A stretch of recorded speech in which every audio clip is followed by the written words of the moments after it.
As Dylan mentioned, it's not the first time quorum has been broken on purpose here in Texas. New rules over punishments were implemented 2 years ago in response to Democratic representatives breaking quorum back in 2021 when a number of lawmakers left for the nation's capital to push back against a change to the state's voting laws. That push failed, and that law, which limits counties' ability to expand voting options, was signed into law. Quorum was also broken in 2003 when lawmakers left the state over proposed redistricting. State senators, including current congressional representative Lloyd Doggett, also broke quorum in 1979, fighting back against a bill to make the presidential primary a general primary, 2 different elections. That involved 12 state senators dubbed the Killer Bees, hiding around Austin, as then Governor Bob Bullock sent out the Texas Rangers to try to find them. Democrats say they are exercising this extreme move to stop the GOP from, quote, rigging the election. Now many Republicans are firing back. Sam Stark has both sides' reactions. Some planes taking off from Austin Airport Sunday evening are carrying Texas House Democrats, fleeing the state to deny the Republican-controlled chamber a quorum on Monday. By not being in the state capitol, they can continue to delay that plan while we mobilize the country around protecting voting rights and stopping Trump's corruption. The move follows a Saturday morning meeting where a Texas committee approved a new congressional map. President Donald Trump previously called for Texas leaders to redraw the map to gain Republican seats in the 2026 election. Trump has demanded that Texas Republicans change our district lines and make it so that some people in North Austin will suddenly be in a district connected all the way out to Midland, Odessa. In a statement, Democratic State Representative James Tallarico, who is among those who left the state, said, "We may not be at the Capitol, but we're doing our jobs. We may not be in Texas, but we're fighting for our constituents." Shortly after the news broke, some Republican lawmakers, including Texas State Representative Brian Harrison, called for the lawmakers' arrests. Get somebody to go over the floor and do a call of the House that would authorize law enforcement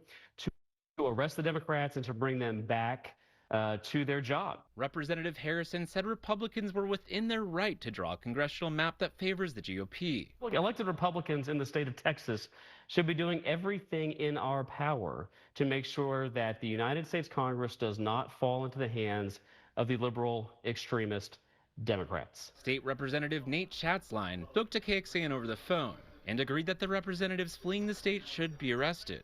You absolutely should be arrested and brought back because you have over 200,000 constituents that are relying on your representation. It's wrong. Sam Stark, KXAN News. And U.S. Representative Greg Casar tells us that Texas representatives left Texas to go to Illinois, New York, and Massachusetts. And Democrats held a press conference after landing in Illinois. Here is Representative Jean Wu. And all the things that we are doing right now, we're doing it because we feel that this is the only way we can protect Texans. This is the only way we can protect Americans, and that we would ask everyone else, if you want to protect this country too, come join us.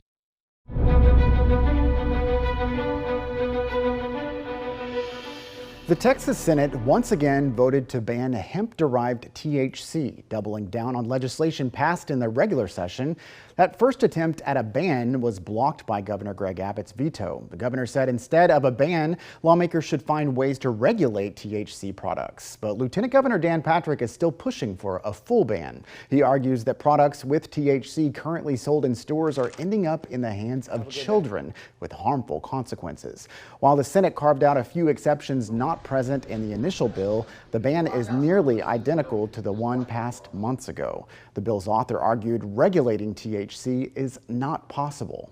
Every law enforcement agency in Texas and their representatives have said we cannot enforce this. Regulation is decriminalization. Whether you admit it or not, the practicality of enforcement effectively does decriminalize. At least one state senator begs to differ. Nathan Johnson is a Democrat who's also running to replace Ken Paxton as Attorney General. Johnson released 2 bills, one to regulate THC and another to decriminalize small amounts of cannabis and allow people to grow their own plants. Policy has been a mess, and I've been advocating to clean it up for a long time, partly because of the inconsistency, but because of the enormous destructive force that our THC laws have been on people and families and communities in Texas, particularly, but not exclusively, people of color.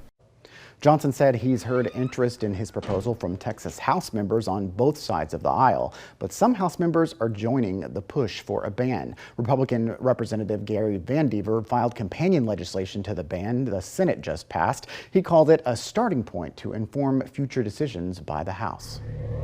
Are you calling then for a complete redrawing of the congressional map ahead of next year? Just a very simple redrawing. We pick up 5 seats. President Trump pushing Texas lawmakers to redraw voting lines to help Republicans get more seats in Congress. The move has Democrats pushing back. We will continue to do everything we can to fight back against this authoritarian power grab that Donald Trump is doing. Now we have a plan. Republicans reveal the maps that could change who represents you in Congress. We dig into the differences and what comes next in the battle over Texas voting districts. And following catastrophic flooding that hit Central Texas almost a month ago, Williamson County EMS wants to buy a new swiftwater rescue boat. Our KXAN's Kevin Bosker explores what the boat is capable of doing and how it could help in future flooding events. Raging waters in the San Gabriel following heavy rain 4th of July weekend.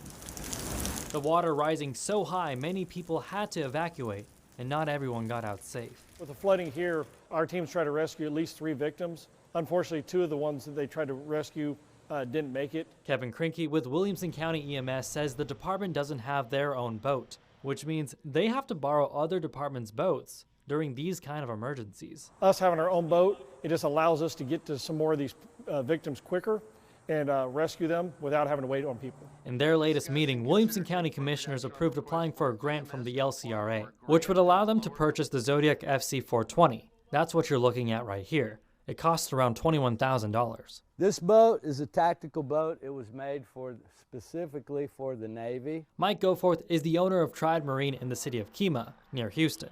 His company is the only one in Texas authorized to sell Zodiac boats. This boat has what we call intercommunicating valves.